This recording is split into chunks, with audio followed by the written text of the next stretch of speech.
छोटे टोटके, छोटे छोटे उपाय। इसके अंतर्गत आज हम चर्चा करेंगे विवाह की। बहुत से भाई बहनों का ऐसा प्रश्न आता है कि उनका विवाह नहीं हो रहा, कोई ना कोई उसमें रुकावट आ रही है। तो विवाह की रुकावटों को दूर करने के लिए क्या किया जाए? टोटके तो बहुत हैं, मैं पहले भी बता भी चुकी हूँ, जैसे हल्दी से स्नान करना या इसके सिवा मैंने एक आध छोटी छोटी चीज़ें और बताई थी कि छुआरे को तकिए के नीचे रख कर सोना, उसके बाद उसको बाहर किसी पेड़ पे या किसी भी पेड़ की जड़ में डाल देना। इस तरीके के छोटे छोटे टोटके तो अनगिनत हैं, लेकिन आज मैं आपके सामने चर्चा कर रही हूँ शाबर मंत्र की। शाबर मंत्र जिनके बारे में आपने सुना होगा कि ऐसे मंत्र हैं, जैसे वैदिक मंत्र होते हैं तो उन्हें सिद्ध करना बहुत मुश्किल होता है, और वो जब वो सिद्ध हो जाते हैं तो काम अवश्य करते हैं, परंतु उनको सिद्ध करना ही एक बहुत बड़ी आम इंसान के लिए समस्या बन जाती है, क्योंकि वैदिक मंत्र जो होते हैं वो बहुत जल्दी सिद्ध नहीं होते हैं। तो शाबर मंत्रों के बारे में जितना मैंने सुना था, मेरे एक गुरु जी हैं, उनको मैं नाम लेके आपको बता देती हूँ, श्री बिल्ला सिंह जी। तो उनसे मैंने शाबर मंत्रों के बारे में बहुत कुछ जाना, बहुत कुछ समझा, और बहुत से शाबर मंत्र मैं उनके कहने पर मैंने करके भी देखे, उनको आजमा कर भी देखा, और मुझे बहुत तसल्ली मिली ये देखकर कि वाकई ही उनसे बहुत जल्दी बदलाव आता है ज़िंदगी में। तो इसी वजह से जब मैं शाबर मंत्रों के बारे में जानी तो उसके बाद मेरे मन में आया कि समस्याएं तो बहुत हैं, लेकिन मुझे हर बात की समस्या का आपको मंत्र बताने का अनुमति भी नहीं है श्री बिल्ला सिंह जी के द्वारा। पर उन्होंने मुझे स्वयं ये मंत्र दिया था कि मैं आप लोगों के साथ शेयर करूं कि जिनका विवाह नहीं हो रहा, क्योंकि बाई चांस की बात है कि विवाह ना होने की जो एक क्वेश्चन है, एक प्रश्न है, वो मेरे पास अनगिनत लोगों का आया है कि विवाह नहीं हो रहा, विवाह नहीं हो रहा, विवाह नहीं हो रहा। देखिए, ज़्यादातर समस्याएं आती क्या हैं, या विवाह नहीं हो रहा या फिर होता है कि हमें नौकरी नहीं मिल रही है। तो आज परंतु हम जो चर्चा कर रहे हैं वो विवाह की कर रहे हैं, फाइनेंशियल स्टेबिलिटी की, यानी कि आपके आर्थिक समस्याओं का समाधान, उसकी चर्चा हम किसी और दिन करेंगे। तो खैर, हम बात कर रहे थे विवाह की कि विवाह क्यों नहीं हो पा रहा है, इसके पीछे हम इस समय नहीं जाएंगे, लेकिन विवाह हो जाए उसके लिए मैं आपको एक छोटा सा मंत्र बता रही हूँ। अगर आप लोग उस मंत्र को पूर्ण श्रद्धा के साथ करते हैं तो डेफिनेटली 100% आपकी इस समस्या का समाधान हो जाएगा। अब मैं बताती हूँ आपको उस मंत्र के बारे में कि वो मंत्र क्या है। छोटा सा मंत्र है, ज़्यादा बड़ा मंत्र नहीं है। पहले मैं मंत्र बोल रही हूँ, मैं डिस्क्रिप्शन बॉक्स में मंत्र लिख भी दूंगी, ठीक है? तो उस मंत्र को आप ध्यान से सुन लीजिए, फिर विधि मैं उसके बाद बताऊंगी।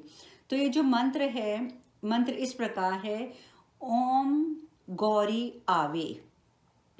मैं दोबारा बोल रही हूँ, सुनिए। पहला शब्द जो है ओम गौरी आवे, शिव जो ब्याहे, शिव जो व्याहे, व्याहे बोलेंगे या व्यावे बोलेंगे, ये मैं आपको लिख कर दूंगी, क्योंकि प्रोनंसिएशन सबकी अलग अलग होती है कि मे बी मेरी प्रोनंसिएशन से आप लोगों को हो सकता है कि समझ ना आए। तो अब मैं मंत्र पूरा बोल रही हूँ, आप लोग ध्यान से सुन लीजिएगा। ओम गौरी आवे, शिव जो व्यावे, अमुक। इस जहाँ में मैं अमुक बोल रही हूँ वहां पर आपने नाम लिखना है जिसका आप विवाह करवाना चाहते हैं। अब देखिए, फिर मैंने मंत्र बीच में काट दिया ये बताने के लिए कि जहां पर मैं अमुक शब्द बोलूंगी वहां पर आपने उस व्यक्ति का नाम लिखना है, ठीक है? तो मैं दोबारा मंत्र बोल रही हूं, आप सुनिएगा।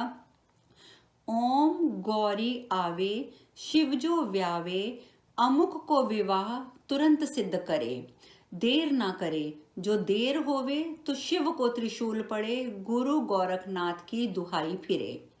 बस ये इतना सा मंत्र है। अब इसकी विधि क्या है कि आप कोई भी शुभ दिन देख लीजिएगा, शुभ दिन आपको पंचांग में मिल जाएगा, नहीं तो आप नवरात्रों में भी ये कर सकते हैं। तो उस हिसाब से आप अपने हिसाब से, या आप अपने पंडित जी से भी पूछ सकते हैं कि शुभ दिन कब होता है। तो आप कोई भी शुभ दिन का चुनाव कर लेंगे। उस दिन शुभ दिन में जाकर आपने क्या करना है कि एक मिट्टी की हंडिया लेके आनी है। हंडिया आप समझते हैं ना, छोटी सी मटकी टाइप होती है, जो मिट्टी की, वो हंडिया लेकर आनी है। उसके अंदर आपने एक लाल रंग का छोटा सा वस्त्र डालना है, 7 काली मिर्च डालनी है, और 7 नमक की जो साबुत किंकड़ियाँ होती हैं ना, टुकड़े जो होते हैं साबुत के, वो डालने हैं। फिर आपने उस जो हंडिया का मुंह है उसको कपड़े के साथ बांध देना है।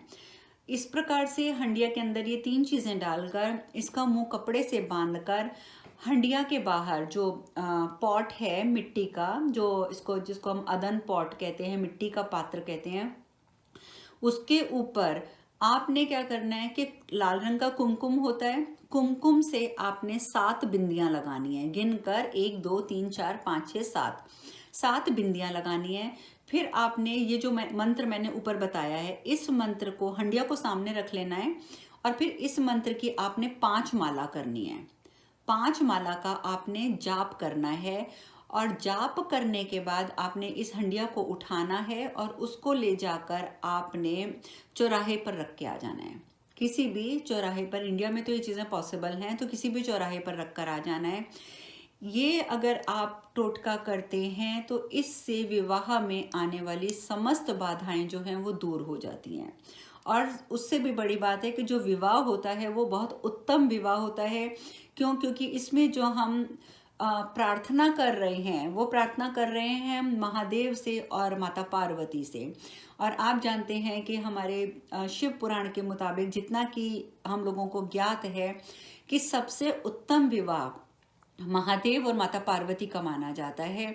और उनके जैसा परिवार और उनके जैसी गृहस्थी एक उदाहरण है हम आम इंसानों के लिए। तो जब हम महादेव से, माता पार्वती से यानी कि माता गौरी से प्रार्थना कर रहे हैं तो उत्तम विवाह तो होगा ही होगा, इसमें कोई शक रहेगा ही नहीं, कोई संदेह रहेगा ही नहीं। तो भगवान शिव का, माता पार्वती का नाम लेते हुए आप ये आजमाएं, ये टोटका करें, इस मंत्र का उच्चारण शुद्ध रूप से करें, पूर्ण श्रद्धा के साथ करें, आपको सफलता अवश्य प्राप्त होगी। तो अगले टोटके के साथ अगली बार हम फिर मिलेंगे, तब तक के लिए हरे कृष्णा।